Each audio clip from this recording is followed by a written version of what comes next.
Welcome to our conversation on using everyday English phrases that make you sound natural and confident. We'll dive into greetings, ordering, asking for directions, and even workplace chat. I'm really excited about this. It's exactly the kind of practical English anyone needs, right? Absolutely. Instead of the usual, how are you? Native speakers might go with, hi, how's it going? Or even, long time no see. It just makes everything feel more lively. Yeah, exactly. For sure. It's like you're already building rapport rather than just checking in. And those greeting shifts, they set the tone for the conversation. Right. Think about it. Saying, what have you been up to, opens up the door for sharing updates. It signals genuine interest more than the bland, how are you, would. And it kind of invites more conversation, don't you think? It's less formulaic. Exactly. Let's shift gears to ordering at a cafe.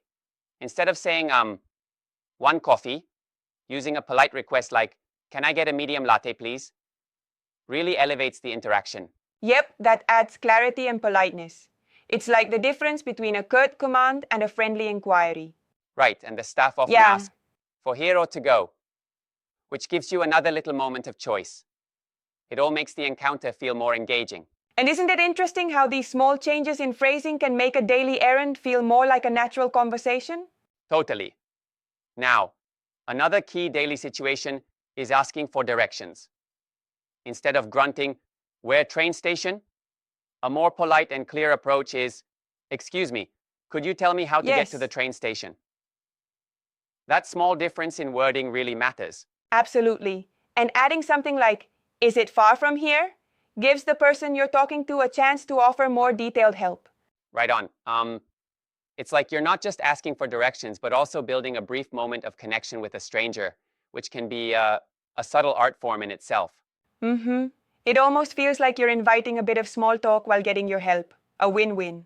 Exactly. Now let's talk about shopping. When you're in a store, using phrases like, excuse me, how much is this? Or, do you have this in a larger size? Can really smooth things over. True. That approach not only sounds polite, but it also directly gets you the information you need. Right? And once you get your answer, a decisive, I'll take it, wraps it up nicely. It's a short, clear conversation that flows naturally. Yup. Although I sometimes wonder, don't you think that some people overdo the politeness? Like sometimes I'll take it can come off as too curt after the lengthy conversation? That's a good point, but I think it really depends on the context. In a busy store, efficiency can be appreciated, though maybe adding a thank you could soften it further. Exactly. Absolutely. Now let's move to workplace English. Office conversations often need a different tone, like saying, could you send me the report by tomorrow? Or let's schedule a quick meeting. Right, these are straightforward yet polite ways to share requests at work. They keep communication professional while still being friendly. And it's that blend of clarity and politeness that's essential. The phrases feel natural, not too stiff. Exactly. It's like giving the right amount of detail without overwhelming the other person. And I like that these phrases are adaptable, no matter if you're in a small office or a huge corporation. Indeed. Finally, let's talk about asking for favors in daily life. Instead of just saying, help me, it's much better to say, can you do me a favor? Or, would you mind helping me? It immediately sounds more respectful. Right. Yes. It frames your request in a way that acknowledges the other person's willingness, or even invites them to say no gracefully. Exactly. And when they agree, you can get a warm response like, no worries, happy to help. That little exchange goes a long way in building rapport. It creates a conversational balance, almost like you're ensuring both sides feel good about the interaction. Absolutely. So to recap a bit, we've talked about how to greet naturally, how to order, ask for directions, shop, engage professionally, and even ask for favors, all using the kind of phrases that native speakers toss around every day. Yep, it's like these everyday phrases are the building blocks of confident conversation. For sure, it's like having a toolbox filled with reliable tools that help you sound both clear and, welcoming. Absolutely. I love that analogy. A toolbox for conversation. But I have a point.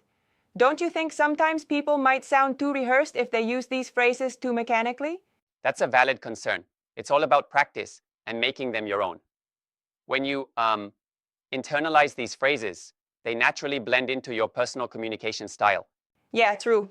Yeah, that makes sense. It's not about memorizing a script, it's about integrating natural language habits. Exactly. And the more you practice using, say, "Hi, how's it going?" or "Could you tell me how to get to the train station?" the more second nature it becomes, rather than a forced line from a textbook. Like muscle memory for language. Right, it's like learning to ride a bike. It takes a bit of balance at first, but then you just coast along. And these phrases are the training wheels that eventually vanish. I love that analogy. It really brings home the point that comfort with language builds over time. Definitely. And as you practice, you'll likely find yourself mixing and matching these phrases, tailoring them to different social settings, from cafes to boardrooms, making your English sound truly smart. Absolutely right. So, whether you're in a new city, at work, or just grabbing coffee, remember that these everyday exchanges are your stepping stones to sounding confident and natural.